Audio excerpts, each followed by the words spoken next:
Listo. Listo. Ya. Buenas tardes, don Manuel. Muchas gracias por acceder a mi entrevista con la tarea que me encargó mi profesor sobre la opinión científica respecto del cambio climático. Es por esto que yo quiero comenzar preguntándole cuál es su rol frente a esta situación, cuál es lo que se está desarrollando, y nos cuenta un poco sobre usted. Bueno, eh, ¿cómo estás, Tamara? Muy bien, gracias. Bien, mira, primero me voy a presentar. Yo me llamo Manuel Baquedano. En primer lugar, estudié electricidad, soy ingeniero de ejecución eléctrica de la Universidad Técnica Federico Santa María. Y después me fui a estudiar sociología en la Católica y en la Universidad Católica de Lovaina, donde hice mis 3 grados. Mi licenciatura, mi magíster y el doctorado. El doctorado no lo terminé. Hice 5 años, pero no terminé. Tuve un problema trágico personal, pero después hablamos. Y estando en el tema del doctorado, yo me di cuenta de que me tenía que dedicar al tema medioambiental. ¿Mm? Hice mi tesis de magíster entre energía y sociedad, pero después en el doctorado tuve tiempo de leer 1 año y llegué a la conclusión de que los estudios que se estaban haciendo en ese momento sobre los límites de crecimiento, sobre todo, me hacían, yo tenía que ir hacia el medio ambiente. ¿Mm? Estoy hablando del 80. Y por ahí entonces yo tomé la decisión de dedicarme al tema ambiental y desde el punto de vista de la ciudadanía renuncié a la carrera que estaba, la carrera pedagógica, estar en una universidad, y me dediqué al mundo, al tercer sector que se llama, que era un poco el tema eh, de la opinión de la sociedad en general. ¿Sí? Así que eh, desde ese momento estoy preocupado de los temas ambientales. En 1990 ya formamos me vuelvo atrás, en 1990 formamos el Consejo de Cambio Climático, me tocó a mí. En 92 fui elegido como representante de las organizaciones de la sociedad civil y centros de estudio y todo para estar en la Cumbre de la Tierra de Río 92. De ahí fui seleccionado para estar en el Consejo de Desarrollo Sustentable de las Naciones Unidas, 5 años, redactando el protocolo de cambio climático. Fuimos mi instituto, estuvimos en COP, 15 COP, y finalmente yo estuve como delegado de Chile, oficialmente la delegación chilena al Acuerdo de París, en la parte técnica y en la parte política. Y desde ese momento ya no fui más porque encuentro que son inútiles reuniones. Yo creo que el tema, por ser el antropoceno, por ser el antropoceno una época de la historia humana en el cual el hombre va produciendo las condiciones y modificando las condiciones importantes del medio ambiente, hoy día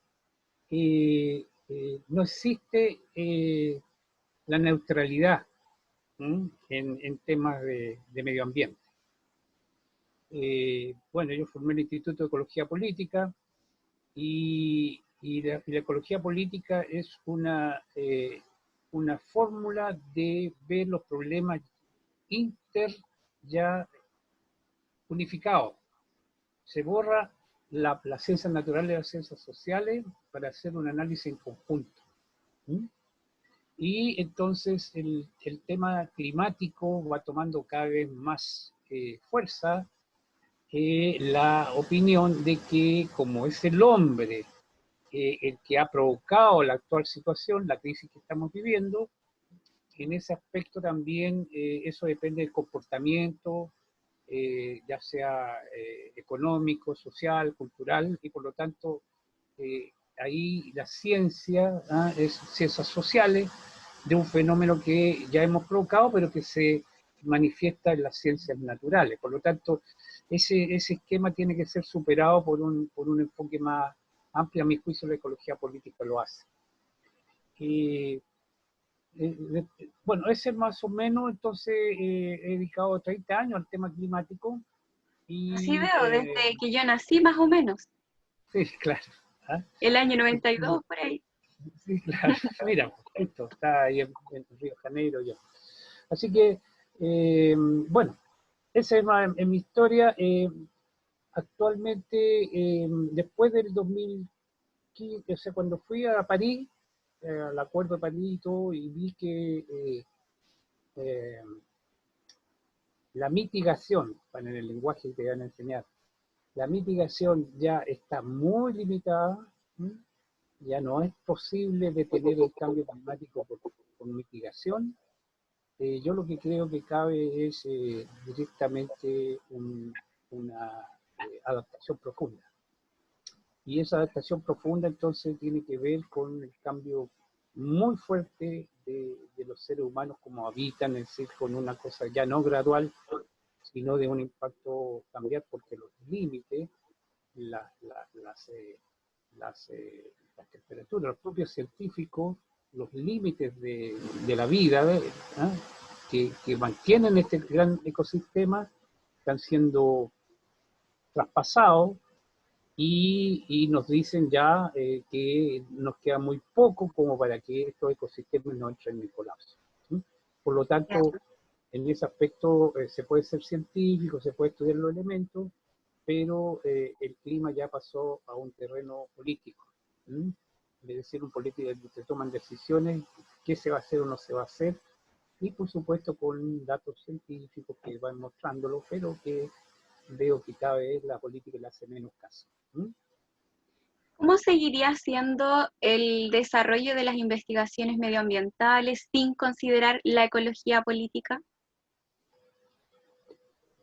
Mira, yo estoy viendo, me recuerdo que estudié y trabajé con uno de mis compañeros, Lobaina, cuando estaba en la parte de quien fue, fue el vicepresidente del IPCC global. ¿Mm? Y él, Jean-Pascal Yperseller, eh, fue el vocero en ese momento en la, en la cumbre de París, ¿no? Donde se llegó el acuerdo de París que se ratificó un año después. Y ya en ese momento había un cuestionamiento con respecto a que no se escuchó la voz de los científicos y entonces los científicos quedaron bastante, tuvieron que facilitar un acuerdo, porque o si no, no queda nada, pero no quedaron contentos, no quedaron conformes. ¿Esto Y debido yo no al ¿sí? negacionismo que existía? No, ¿Existía el negacionismo? negacionismo en ciencia es muy pequeño, no tiene más del 2%, 3%, hay un gran consenso científico, Y ¿no? El respecto de las negacionismo, autoridades, de los ah, gobiernos, respecto de sí, las autoridades y gobiernos, yo diría que el negacionismo hoy día cada vez menor, lo que hay es, no hay voluntad de hacer los cambios radicales que es necesario para enfrentar el cambio climático. El negacionismo dejó de ser un tema, yo creo, ya. desde el punto de vista científico existe como una, pero no está. Lo que falta son voluntades porque son cambios muy profundos que tiene que tener la sociedad. Eso que nos está induciendo el coronavirus, eh, eh, de alguna manera, tendría que haber sido por hecho los seres humanos y en general no lo están tomando para nada. Hay una evolución de la fraseología. Hoy día todo se le pone sustentable, de todo. Entonces ya se pierde el concepto mismo de sustentabilidad y se transforma en gestión, a lo mejor algún elemento de gestión, pero no van a lo esencial. ¿No? Entonces, te pongo el ejemplo.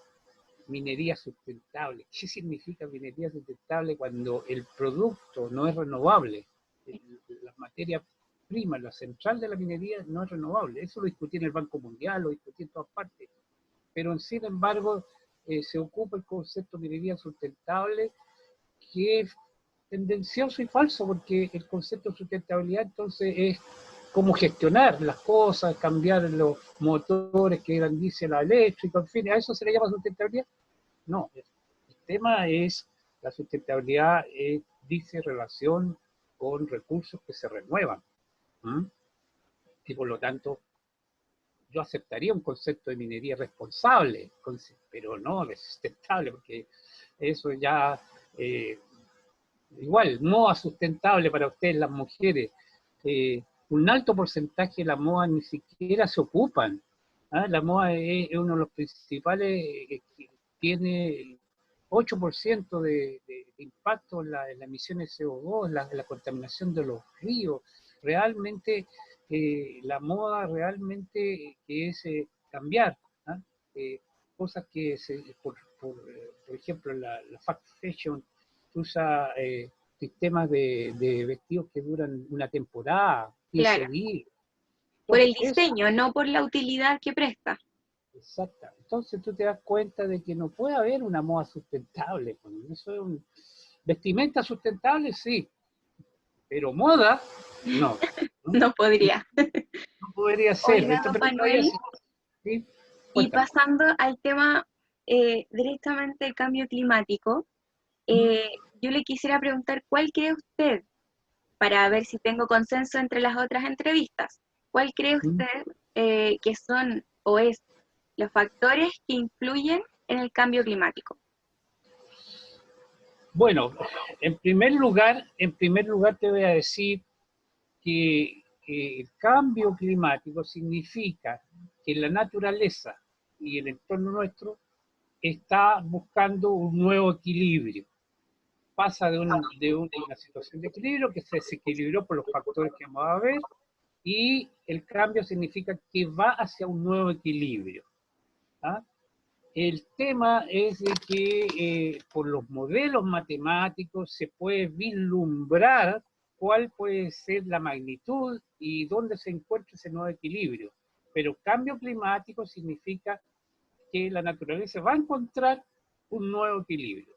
La naturaleza tiene 4.300 millones de vida. ¿Sí? Y nosotros tenemos una cosita de 80.000, 100.000 años, así. Por lo tanto, en ese tiempo histórico versus tiempo biológico, ¿eh? Tiempo histórico de esos tiempos biológicos, ¿eh? Esto ha pasado muchas veces, muchas veces, muchas veces. Y a lo largo de los 4.300 millones de años, este proceso de encontrar nuevos equilibrios por distintos elementos. Y dentro de la historia humana, también, más de 100 civilizaciones humanas no han podido resolver el tema del cambio climático y se han extinguido, han colapsado. 100, 100. Entonces, estamos enfrente a un problema provocado en nuestra civilización industrial, de la forma en cómo nosotros usamos los recursos, y particularmente un recurso que es muy central, que es lo que generó la revolución industrial y generó la de la energía del petróleo, gas y carbón, o sea, energías fósiles. ¿Mm? Esas energías fósiles aceleraron todo lo que el progreso, desarrollo humano, pero la parte negativa también empezó a desarrollar la entropía, es decir, el factor que no es son los males del desarrollo. ¿Mm? Y eso es la emisión de CO2, que son los que han provocado que un efecto invernadero, y este efecto invernadero, entonces la naturaleza, como nosotros no logramos controlarlo, la naturaleza comenzó su proceso de búsqueda de un nuevo equilibrio, ¿no? Que no es solo climático, sino también ecológico. Y bueno, como usted me mencionó anteriormente, que se ha considerado que los gobiernos no han hecho mucho caso de repente, Chile tuvo las herramientas para tomar acciones frente a lo que se estaba pronosticando y, y cuáles han sido los efectos a las sociedades, a las comunidades con respecto del cambio climático.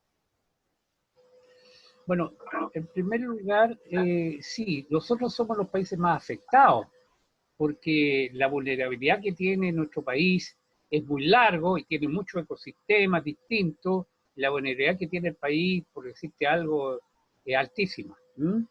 De los 8 o 9 factores, nosotros tenemos 7, 6 o 7 ya, que están afectados. Entonces, eso se sabía ya, desde hace mucho tiempo. Desde hace mucho tiempo que se vienen sabiendo las repercusiones, y después yo diría que hace unos 20 años, o incluso después, a mí me tocó recibir al presidente Elwin, justamente en la Cumbre de la Tierra, estuve a cargo de eso. Y ya en ese tiempo, el tema ambiental y el cambio climático se sabía que venía acá.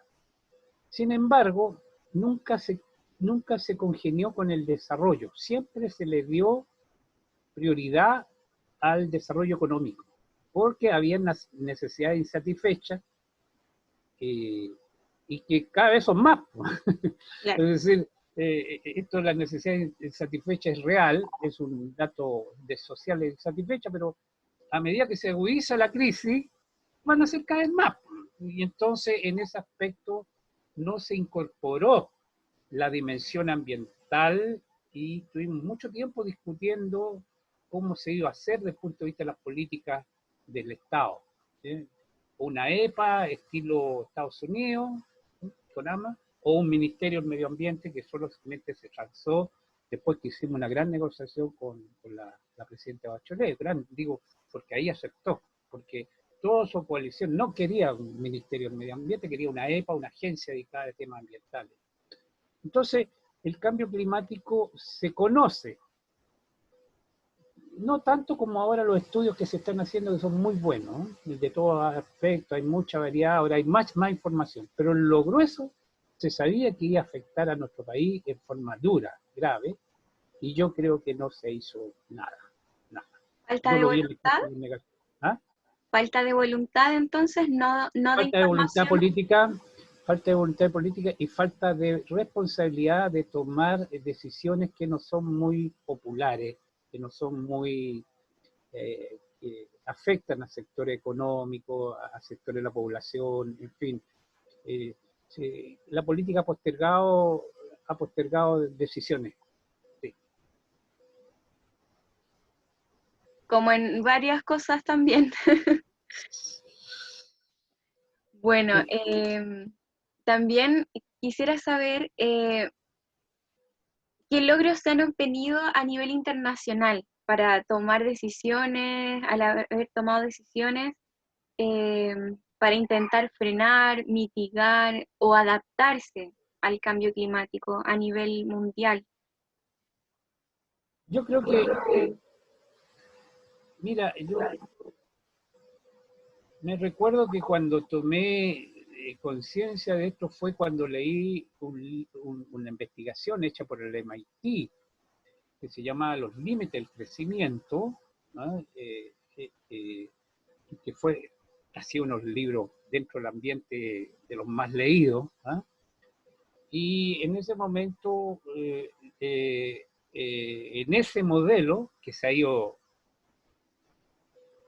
actualizando, pero sigue mostrando lo mismo, señalaba que en la década del 2020 iba a colapsar la sociedad esta, tal como se usaban los recursos. Y no ha cambiado nada desde el punto de vista de ese diagnóstico. Y más encima lo estamos viviendo. Entonces, ¿qué es lo que pasó a nivel internacional? Yo creo que hubo un gran avance del diagnóstico. La ciencia ha jugado un rol importante. Yo creo que la ciencia ha jugado un rol importante. Pero,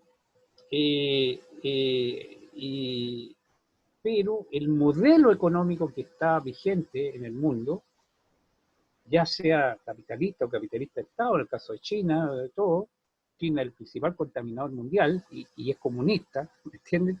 O sea que no es una cosa industrial, es una civilización, no es solamente un modelo de desarrollo de una sociedad con más Estado o menos mercado, es una civilización productivista que yo llamo antropocéntrica, ¿ah? Que pone como el progreso como algo que tiene que lograrse a toda costa. Bueno, en ese concepto yo creo que se ha avanzado desde el punto de vista del mundo científico, de diagnosticar bien el tema. Si, a nivel tecnológico específicamente hay algunas esperanzas, hay algunas tendencias, pero existe una ley, una paradoja, que es la paradoja de Gibson, se llama. ¿Sí? Que la gente cuando tiene menos dinero come más pan, ¿sí o no? Puede ser, es muy, sí, yo creo que sí. Lo que da este economista, que es una paradoja. ¿Qué es lo que pasa cuando tú introduces tecnología y mejoras la eficiencia de los recursos? Por ejemplo, tienes un auto que tiene da 5 litros por,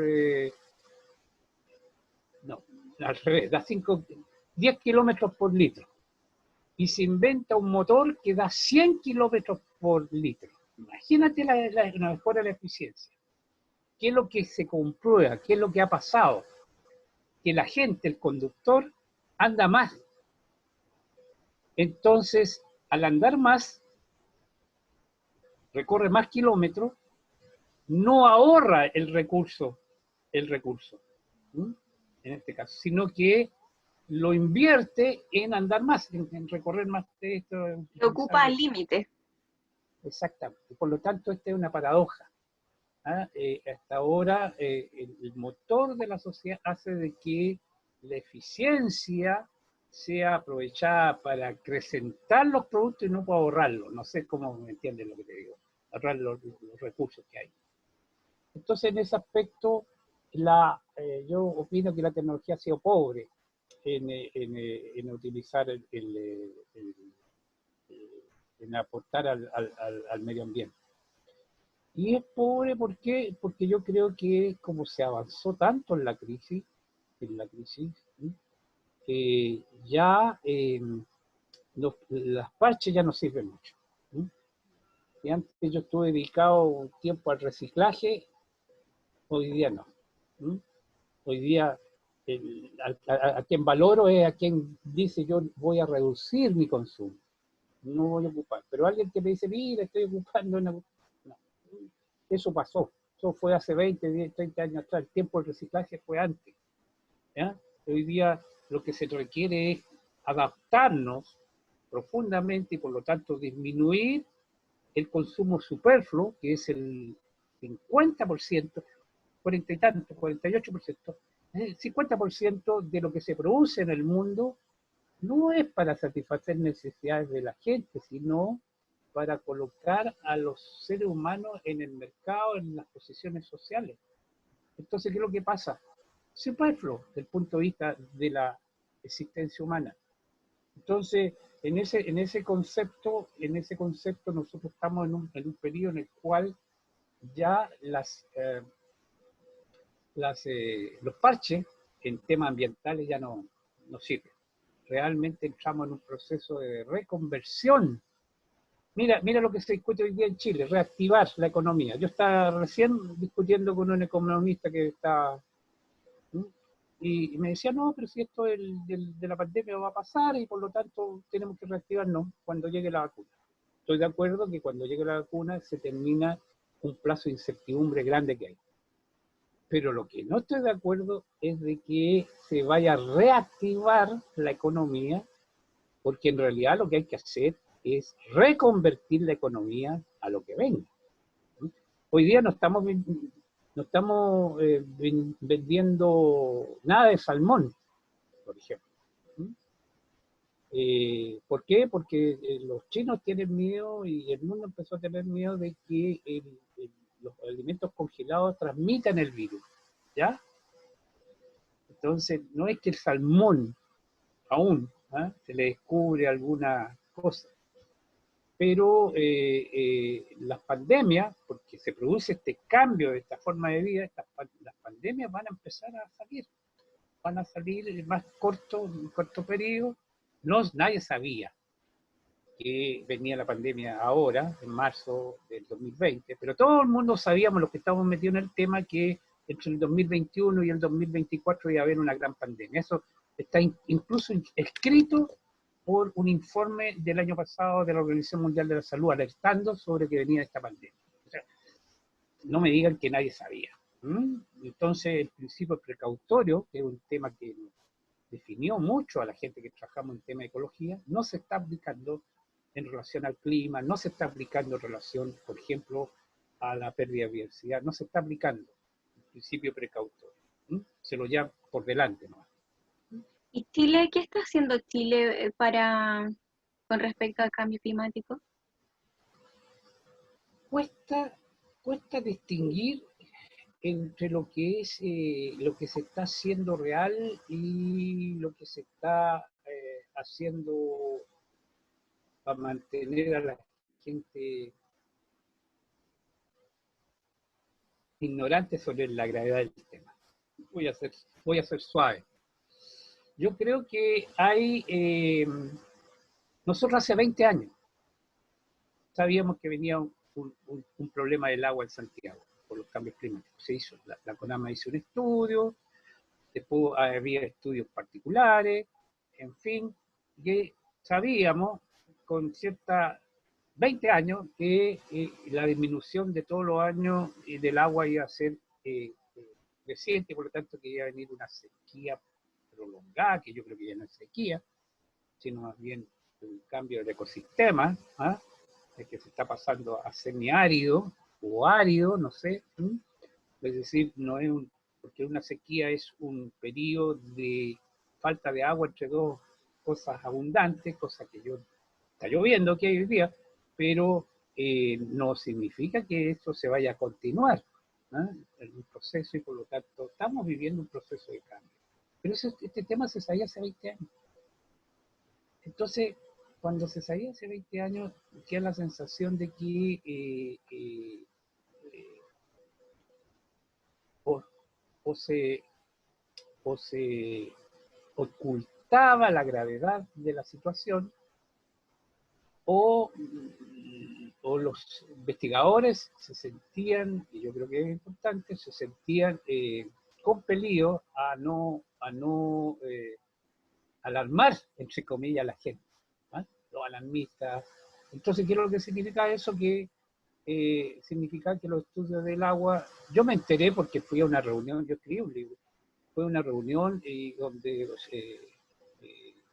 una reunión en la cual se mostró un modelo y como hecho por una universidad acá en Santiago, y decía, bueno, para estos años pues, viene la sequía, aquí se termina. Eso ya está ya definido hace mucho tiempo, ¿no? Entonces, hay un tema fuerte de que yo creo que como el rol que está jugando el colegio médico hoy día, en la pandemia, los científicos les ha faltado esa voluntad de ser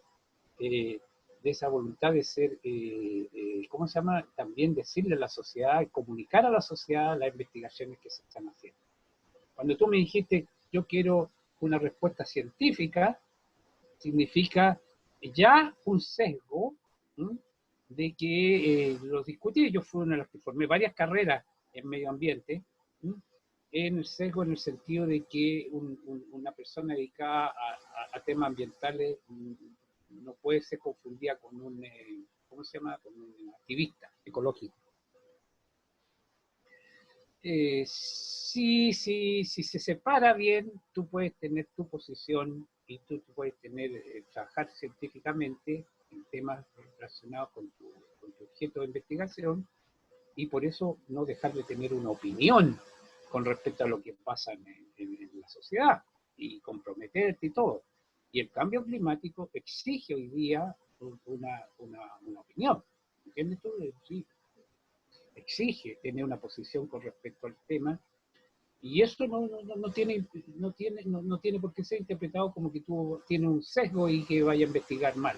Si la ciencia tiene una metodología, tiene como forma de comprobar, y por lo tanto yo creo que esa época no le ayudó a que la población chilena pudiese tomar conciencia y tener elementos para decir que la situación es grave. Yo creo que estamos en el planeta y en nuestro país en una situación muy grave con respecto al cambio climático. Y así como se ve el panorama hasta ahora, ¿Mm? ¿cómo se puede también mirar hacia 10 años? 10 Y años, claro, en 10 años más, ¿cree ya. usted que la situación cambie eh, o se haya agravado? Y también Mira, tiene algunas yo, recomendaciones mira, prácticas para que las personas puedan también ser parte de esto. bueno, tú estás haciendo una investigación y por lo tanto vas a tener otros puntos de vista. Yo voy a representar un punto de vista nomás, un punto de vista. ¿Ah? Muy valioso para Yo, mí, ¿ah? de todas maneras. No, para hacer contraste, para que vean. Yo creo que en realidad eh, eh, las metas que se formó las Naciones Unidas, que la ha asumido el país, no se van a lograr. Las metas de frenar la temperatura del planeta a 1,5 grados el 2030, ¿ah? Para poder cambiar la curva, ahora que ya se conoce más, y poder lograr el acuerdo de los 2 grados al 2100, eso es lo que firmó Chile, eso es lo que se trabaja, esas son las cifras oficiales, y para lo cual, si esa curva no pega el giro, el 1,5 grados no va a alcanzar a llegar a 2, eso no se va a lograr. El último informe de la Organización Meteorológica Mundial, ¿m? Dada la semana pasada, sobre los modelos, indicaba que había modelos que, o sea, que están siendo considerados, que temperaturas de 1,5 se van a lograr el 2025. ¿Ya? ¿Por qué? Porque la modelización de matemáticas, a mí me gusta, yo trabajo mucho los modelos matemáticos, tú tienes escenarios, los modelos te generan escenarios. Entonces, por política, se elige trabajar con un escenario mayor que el otro, porque el otro ya es un escenario, por ejemplo, más extremo. Entonces, se deja de lado, se busca uno de centro. Resulta que, ¿qué es lo que está pasando con los modelos? Que esa elección que se ha hecho a nivel de IPCC, a esos de gobierno, de cancillería, de poder político, que esos modelos se quedan cortos. Entonces, porque los otros están hechos, pero ponerse a evaluar otros modelos meteorológicos o climáticos, supone que tú fenómenos que no querías tocar, por ejemplo, el colapso de la civilización. Entonces, ¿qué es lo que pasa? En ese caso, la nueva generación de modelos que ya están terminados, conozco más en profundidad el modelo francés, que es donde lo cual después la IPCC y todos los científicos trabajan con ellos, una generación de modelos que son mucho más sensibles, ya te demuestran y te incorporan elementos que te hacen pensar de que en realidad no es que los fenómenos climáticos se estén adelantando, como lo dicen, ¿has escuchado a otros científicos diciendo? ¿Ah? Que se adelantó, esto lo esperábamos para el 2080, no es que haya cambiado. El modelo que se había visto y se había utilizado no correspondía a la realidad. No sé si me entendéis lo que te estoy Sí. tratando de decir. ¿No? Disfrazan un poco la situación y luego No, son salen, modelos. Son ups, modelos. Trabajáis tú con un modelo que hay un consenso con un modelo que te permite que no haya interrupción. Por ejemplo, el IPCC, los científicos del IPCC son nombrados por los gobiernos. no son científicos nombrados por la comunidad, ¿ah? Son nombrados por el gobierno, los anteriores gobiernos. Entonces ellos en el momento que tienen un cierto límite nomás, y cuando se llega a las negociaciones climáticas, en un momento determinado, ellos son como asesores nomás, porque la decisión la toman, en este caso, las cancillerías, ¿ah? Están ahí en la negociación. Por lo tanto, no es que los fenómenos se estén adelantando, sino que los modelos climáticos que se utilizaron como referencia para los estudios son modelos que son muy conservadores, ¿sí? Porque son los que no ponen en conflicto, ¿ah?, el modelo económico actual, a decirlo bien realmente. ¿Sí? ¿Me sigues eso? Sí. Entonces, ahí yo creo que espero que haya un cambio, porque ya es evidente, ¿ah?, es evidente de que hay otros modelos, que ya hay otro grupo de científicos que lo están ocupando del primer nivel y que te están mostrando otra realidad con respecto al tema climático. ¿Mm? Esto, pero tú me habías hecho una pregunta, ¿me repites? ¿Recomendaciones para las personas? No, yo creo que, mira, yo creo que la gran recomendación la hizo el virus. Sí, Es sí. decir, la sensibilización hoy día ya no se hace por teoría, tratando de decir que si vamos no a colapsar, que se va a hacer, sino que son los hechos.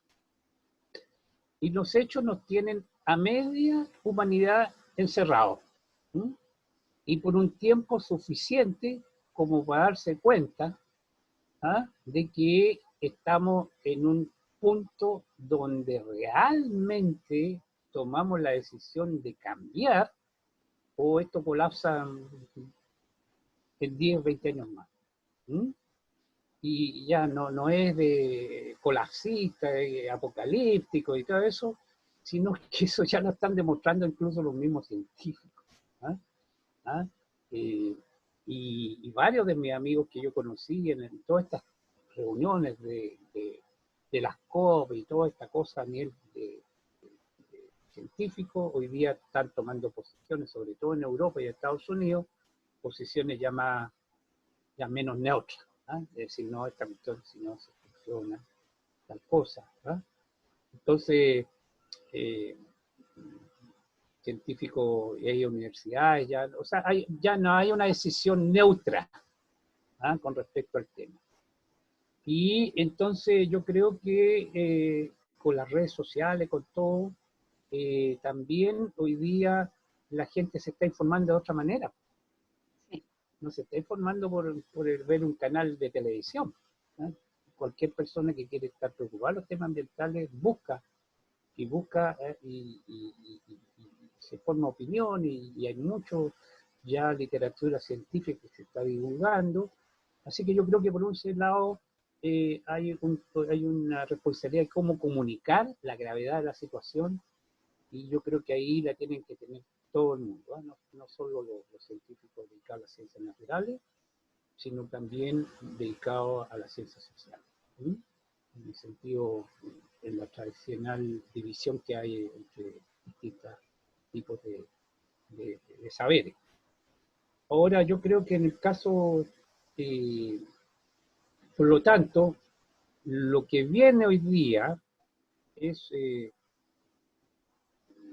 una prioridad a la reactivación económica clásica. ¿Eh? Se va a tratar de hacer más de lo mismo, pero a todo se le va a agregar sustentabilidad. Entonces tú vas a tener una palabra que ya dejó de significar algo como un mensaje profundo. Claro. Entonces todo va a ser sustentable, todos los discursos, todas las reuniones se le va a poner sustentable, ¿eh? Todo, de tal manera de que si no se puede cambiar lo real en la economía, se cambia la imagen que tienen, ¿no? Para poder que la gente, ¿para qué? Para que la gente, lo que está aprendiendo, mire lo que está pasando en París, o lo que está pasando en Arce, lo que está pasando en París, ya están disminuyendo ya directamente las calles para el auto, ¿no? Se están instalando nuevas fórmulas por ejemplo, para la bicicleta, para estar, en fin. Es decir, hay cambios radicales de la forma de cómo movilizarse y todo.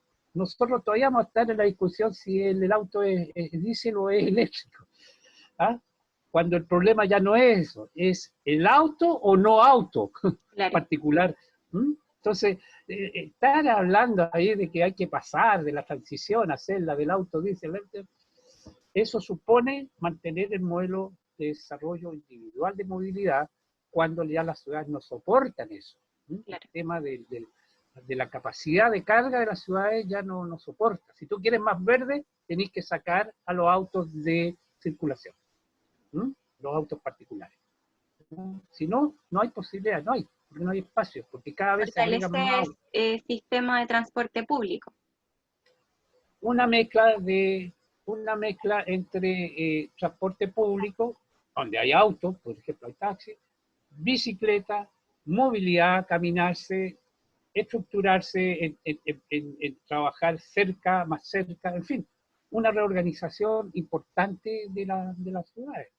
Yo vivo en el sur y ahora lo único que veo es un montón de gente que quiere salir de la ciudad y venirse para acá. ¿Ah? Y entonces expresan un sentimiento profundo y entonces ya esas soluciones tienen que ser así, se tiene que discutir ya. Se habla de economía circular, de desarrollo sustentable, ya yo no lo ocupo, yo ocupo el concepto de resiliencia ecosocial, porque lo que viene es eso. Se habla de economía ecológica, nosotros fuimos al instituto los primeros que trabajamos, trajimos a los expertos de economía ecológica, desarrollamos, estoy hablando de 20, 25 años atrás. Se habla de qué otra cosa, en fin, pero en realidad, en el fondo, lo que está en profundidad es la adaptación por un cambio de modo de vida de nosotros. Si nosotros no somos capaces de cambiar los modos de vida, esta cuestión no se soluciona. Claro que sí, don Manuel. Encuentro toda la razón. Muchas gracias por toda su disposición, su voluntad y claro que si me permite publicar este video también. Por supuesto. Así es que voy a poner allí Si su tú nombre. tienes mi artículo que yo estoy escribiendo así semanalmente, porque están en manuelbaquedano.cl, Claro. manuelbaquedano.cl, y bueno, los otros ahí están en la prensa local. Pero yo creo que estamos viviendo un momento muy importante, yo diría, en el cual este señor virus, mientras no llegue una vacuna y esa vacuna se pueda repartir a toda la gente, es decir, en 10 millones y no en 5.000, porque esas vacunas van a llegar al otro día que se crearon, ¿no? Para que pueda pagarlas, pero Claro. repartir para crear una inmunidad real, eso son este y el próximo año, y es en este periodo el tema climático, a medida que va a ir, llamémosle, va a tener que ir retomando su espacio y su discusión, porque tiene que saber cómo vamos nosotros con los porfiados hechos, a reconvertir nuestra economía, porque reactivarla no va a ser posible. De la misma manera no debiera ser, ¿cierto? No, por eso estoy hablando de reactivación con sustentabilidad, es ponerle verde a cualquier cosa. ¿Ah? Yo, para mí, por ejemplo, ¿por qué habría que abrir los casinos? ¿Sí? Una cosa superflua, ¿por qué? ¿Me entiendes? ¿Casino sustentable le van a poner? ¿Qué va a significar casino sustentable? Ridículo, ¿cierto? Entonces hay un conjunto de actividades que son ridículas, pero que en el fondo mantienen gastando recursos a la humanidad que ya hoy día no existen. No sé si me entendí lo que te quiero explicar. De Es todas maneras. decir, hay un tema de profundidad y creo que eso es lo que vamos a afrontar. O si no, el colapso, yo creo que es corto plazo, 2030, 2035, hay una gran discusión entre la gente que está en esto, porque el clima es el que controla los procesos, ya no los controlamos nosotros. Si no queremos cambiar, ya no los controlamos nosotros. Entonces, si no los controlamos nosotros, son el clima, y el clima ya comenzó. El cambio climático, el crearse un nuevo estado donde el ecosistema va a funcionar, ya pasó. Se calcula que vamos a perder 1 millón de especies, lo que llaman la sexta extinción los biólogos. ¿Mm? Y no estoy seguro de que los seres humanos tengan asegurado que no estemos en ese 1 millón de especies. Pero lo que yo te digo es que este fenómeno ha ocurrido muchas veces. Más de 100 veces grandes civilizaciones han colapsado porque no resolvieron esta ecuación. ¿Mm? O porque el clima cambió, sin influencia de ello, como ocurre ahora. La diferencia con las otras civilizaciones es que ahora es la época del antropoceno, es la época en que el ser humano es el que está modificando su entorno. Y entonces o lo lleva hacia la artificialización completa o a una reconciliación con la naturaleza. Porque en definitiva nosotros somos parte de la naturaleza y eso es lo que se nos ha olvidado. Que somos una especie que necesitamos respetar a las otras especies para poder convivir con ellas. Si nos creemos los dueños de todo, ahora nos tienen a la mitad un señor virus metido en la casa, ¿no? y no sabemos por cuánto tiempo. Así es. Muchas gracias. Gracias a Tamara. usted, don Manuel. Que te vaya